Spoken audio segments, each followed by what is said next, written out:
to Wilsa for inviting me to explain your judgment.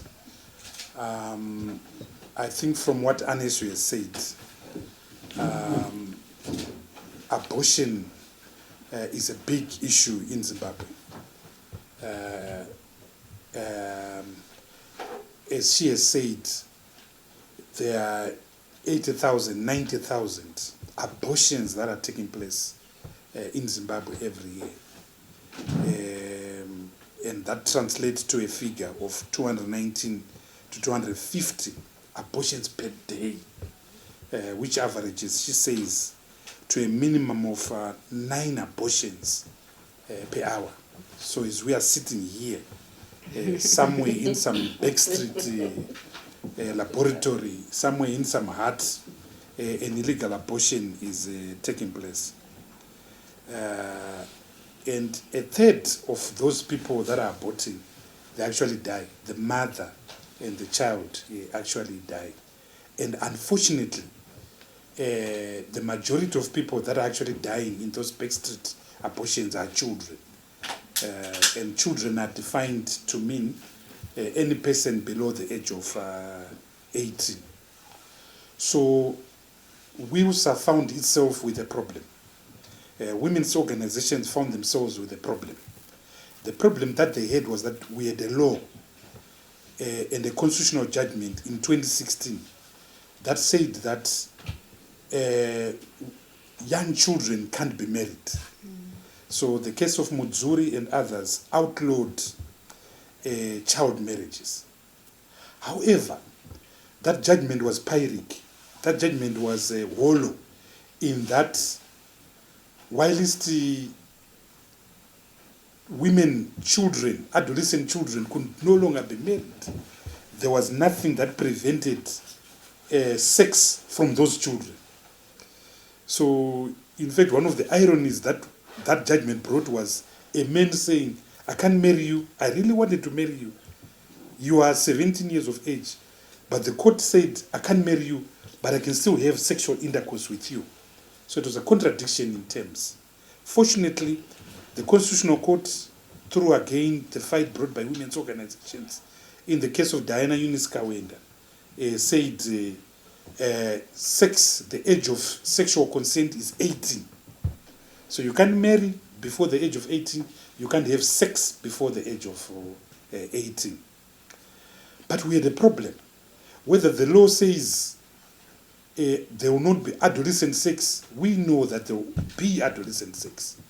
The question that arose then was, what happens to a child, to an adolescent, who then finds himself pregnant from an act of sexual activity that the Constitution has outlawed? And this is where WILSA came in now and said, we have to protect children. It's abusive. It's unconstitutional for a child to carry another child. So they went to court. But when they went to court, they were facing a challenge in that, as Anos says, legal abortion in Zimbabwe is sparse. The provision of the law is very restrictive. The law says you can only have access to abortion if the pregnancy is a threat, a serious threat to the health of the mother, the physical health of the mother, which means only in exceptional circumstances. The law also then says you can have abortion if the pregnancy is as a result of unlawful intercourse, as defined in section 2(1) of the Termination of Pregnancy Act. Unlawful intercourse is defined to mean rape or prohibited incest. Not all incest is unlawful intercourse, but of some degree. You can't sleep with your sister, you can't sleep with your child, and so forth. You can't sleep with your cousin. But the distant relationship, they are not. So, to the extent that unlawful sex with an adolescent was not defined as unlawful intercourse for the purposes of Section 2, bracket 1 of the Termination of Pregnancy Act, Wilson's argument was that leaving that, excluding this unlawful intercourse with children from the definition of unlawful intercourse, which allows legal abortion, was unconstitutional. The other thing that Wilson had a problem with was, a few years ago, after years and years of struggle by women's organizations, marital rape was criminalized. And marital rape is now a reality in Zimbabwe, because you've got thousands and thousands of our people that go in the diaspora. So the wife goes to the diaspora, the husband remains and marries another woman. His life goes on. He has My Day, he has Susan, he has Sylvia. The wife comes on holiday. They've been separated for 10 years. The husband, who has moved on, knocks on the door at the hotel where the wife is staying and says, "You are still my wife.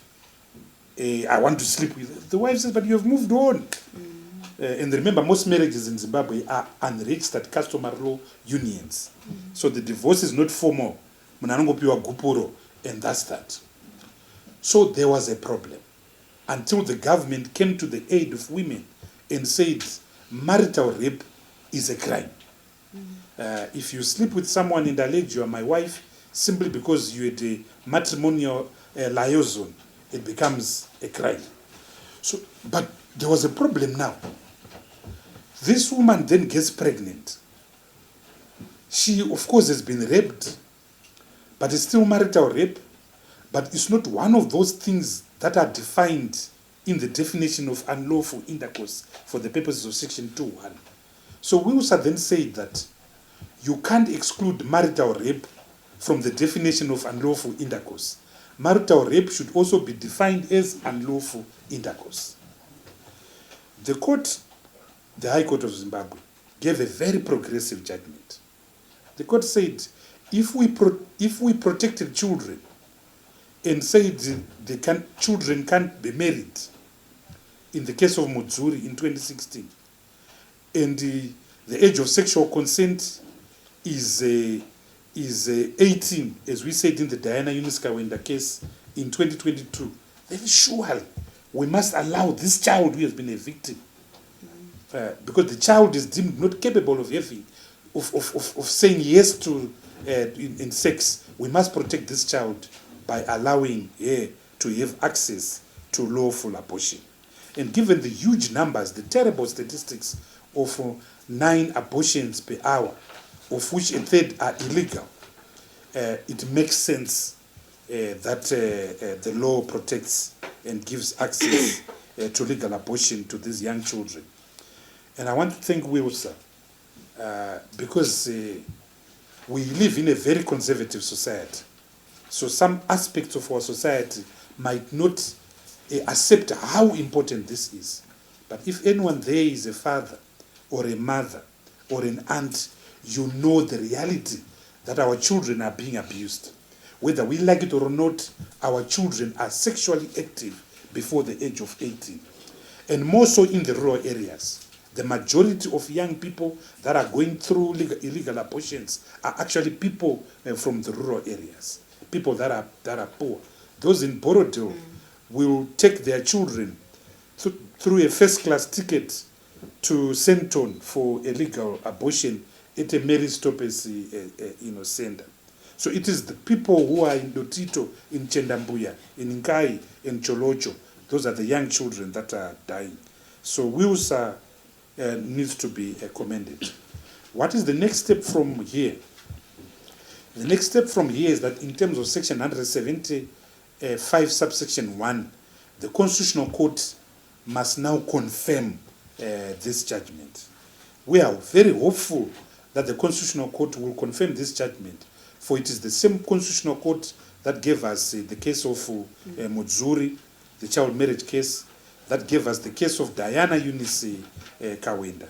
So I'm very, very hopeful that the court will continue in its very progressive, assertive role in protecting women and in protecting children.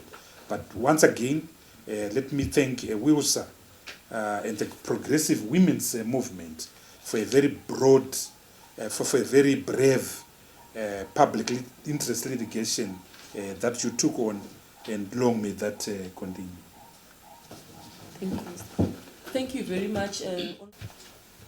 The way I see it, I urge the women's movement to go full Monty, Okay. and not to apologize. And I urge a multifaceted approach. Only last week, the Parliament of Zimbabwe abolished the death penalty. 2 years ago, I've been fighting the death penalty throughout my life. 2 years ago, that wouldn't have happened. I've been to the Constitutional Court and lost so many cases on the death penalty. But only last week, they abolished the death penalty. So I urge the women's movement to approach the lawmakers, to find champions in Parliament to push this.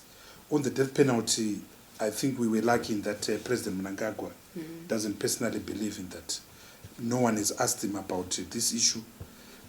I think we need to engage the lawmakers so that we also try to push through the legislature. As far as the legal approaches, I think you should still continue doing that.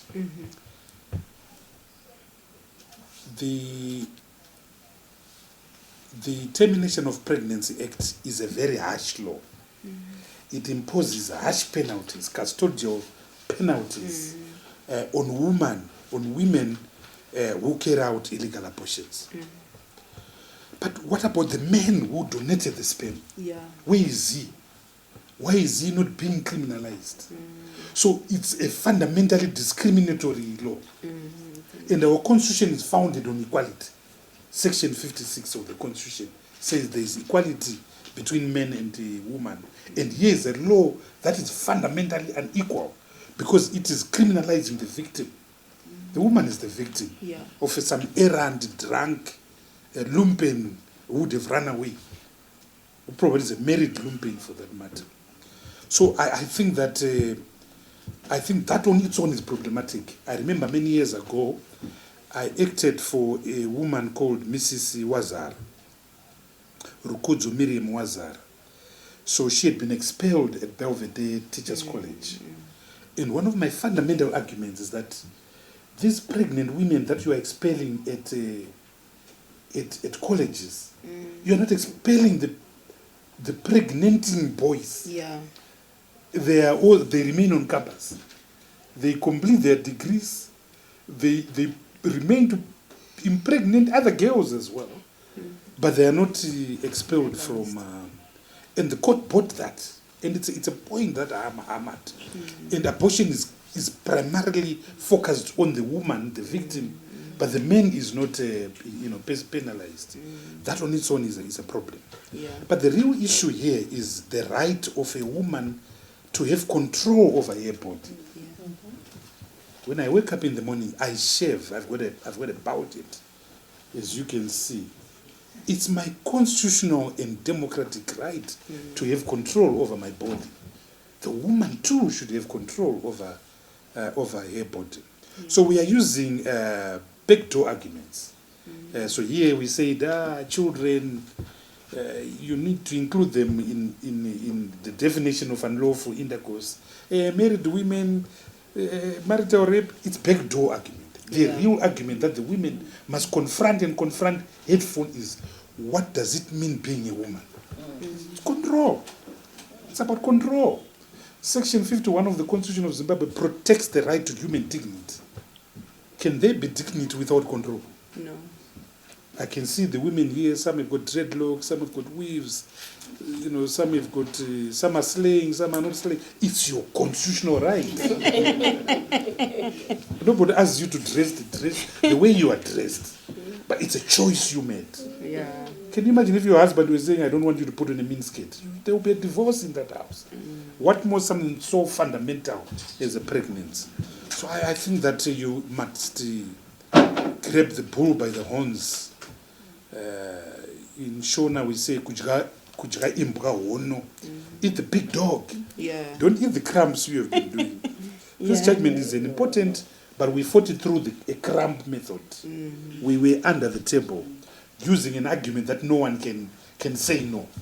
Let's confront them on the real argument that, look, I am a woman, I am entitled, and I have reproductive rights.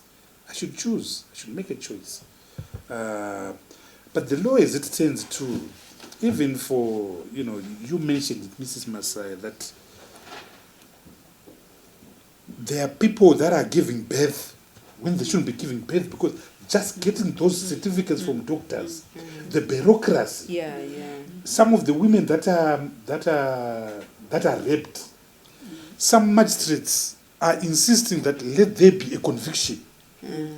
Our criminal justice system moves so slow. Yeah. By the time a conviction takes place, the woman would have had 3 children. Yeah. Because it can take 4 years before So we can't be arrested. Women can't be arrested by a law that was made by Wharton Rhodesia during Ian Smith's time. Something is wrong there, fundamentally wrong. Yeah. So I think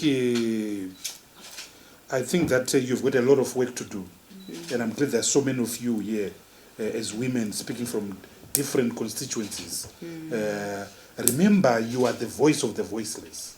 This case is not going to be felt in Borodale. It's going to be felt, as she was saying, in Highfield, in Dombotombo Marondera, in Vengere, in Dotito, where I come from. Those are the people that you have given a voice. Those are the people that you have given empowerment. So I hope you can continue confronting the bull by the horns. For me, I know you said it's a legal issue,